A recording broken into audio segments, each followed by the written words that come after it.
అందరికీ నమస్కారం. ఈరోజు ఆంధ్రప్రదేశ్ ప్రభుత్వం ఉచిత ఇసుక విధానం మీద మీతో మాట్లాడదామని మీ ముందుకు వచ్చాను.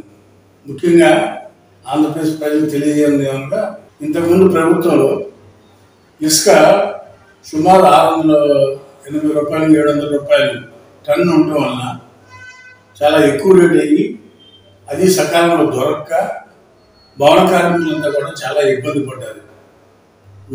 ప్రభుత్వం ఇసుక మీద వ్యాపారం చేస్తుంది అనేది ఒక దురభిప్రాయం ప్రజల్లో కలిగింది. అది వైసీపీ ఓటమికి అదొక కారణం.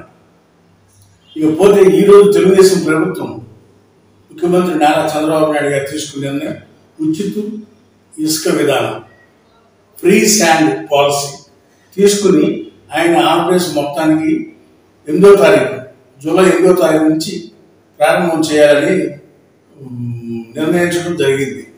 అయితే ఇక్కడ ప్రజలు ఏం కోరుకున్నారంటే, రెండు రకాల ప్రజల్లో రకరకాల చర్చలు నడుస్తూ ఉన్నాయి. ఒకటి, యార్డ్ పాయింట్ నుంచి లోడింగ్ చేస్తే మా ట్రాక్టర్తో మేము తెచ్చుకుంటాము, ట్రాన్స్పోర్ట్ లేకుండా లోడింగు ప్లస్ లోకల్ నదిలో నుంచి లోడింగ్ పాయింట్కి వచ్చిన దానికి ట్రాన్స్పోర్టు, అక్కడ లోడింగు ఇక్కడ లోడింగు, 2 లోడింగ్లు వేసి ఇసుక ఎంత అవుతుంది రేటు చెప్పని అడుగుతా ఉన్నారు.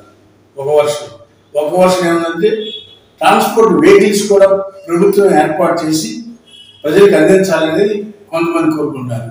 ఈ రెండిట్లో 2 విధానాలు తీసుకొచ్చే అవకాశం ఉందనేది అయితే మనకు తెలుస్తూ ఉంది. అంతేకాకుండా ఈ ఇసుక మూలానగా గత 5 సంవత్సరాల నుంచి అనేక అభివృద్ధి కార్యక్రమాలు కుంటుపడిపోయినాయి. ఇది గత ప్రభుత్వంలో ఇసుకని అమ్మే విధానం పెడతాం వల్ల, అలా కాకుండా ఫ్రీగా ఇసుకని 14-19లో ఉన్న పాలసీని మళ్ళీ ఇవాళ తీసుకొచ్చి చంద్రబాబు నాయుడు గారు ఆ విధంగా చేసినట్టయితే అప్పుడు ఇసుక ట్రాక్టర్ 1500 రూపాయలకి అలా దొరికింది. ఆ రోజు 1500-2000 రూపాయలు. అలాంటి పరిస్థితి ఈ రోజు కూడా మనం తీసుకొస్తే భవన నిర్మాణ కార్మికులకు కానీ అటు కన్స్ట్రక్షన్ యాక్టివిటీస్ కానీ బాగా యాక్టివ్గా జరిగి పనులు దొరుకుతాయి పేదవాళ్ళకి, పనిచేసుకునే వాళ్ళకి. కాబట్టి ఈ ఇసుక పాలసీలో చంద్రబాబు నాయుడు గారు తీసుకున్న నిర్ణయం హర్షించదగ్గదనేది చెప్పక తప్పదు. హాయ్ ఫ్రెండ్స్, మా ఫ్యూచర్ టుడే ఛానల్ చూస్తున్నందుకు చాలా థ్యాంక్స్. మరిన్ని లేటెస్ట్ వీడియోస్ కోసం వెంటనే సబ్స్క్రైబ్ చేయండి. అలాగే ఈ బెల్ ని కూడా రింగ్ చేసేయండి. మా లేటెస్ట్ వీడియోస్ నోటిఫికేషన్స్ అన్నీ మీ మొబైల్లో వస్తాయి.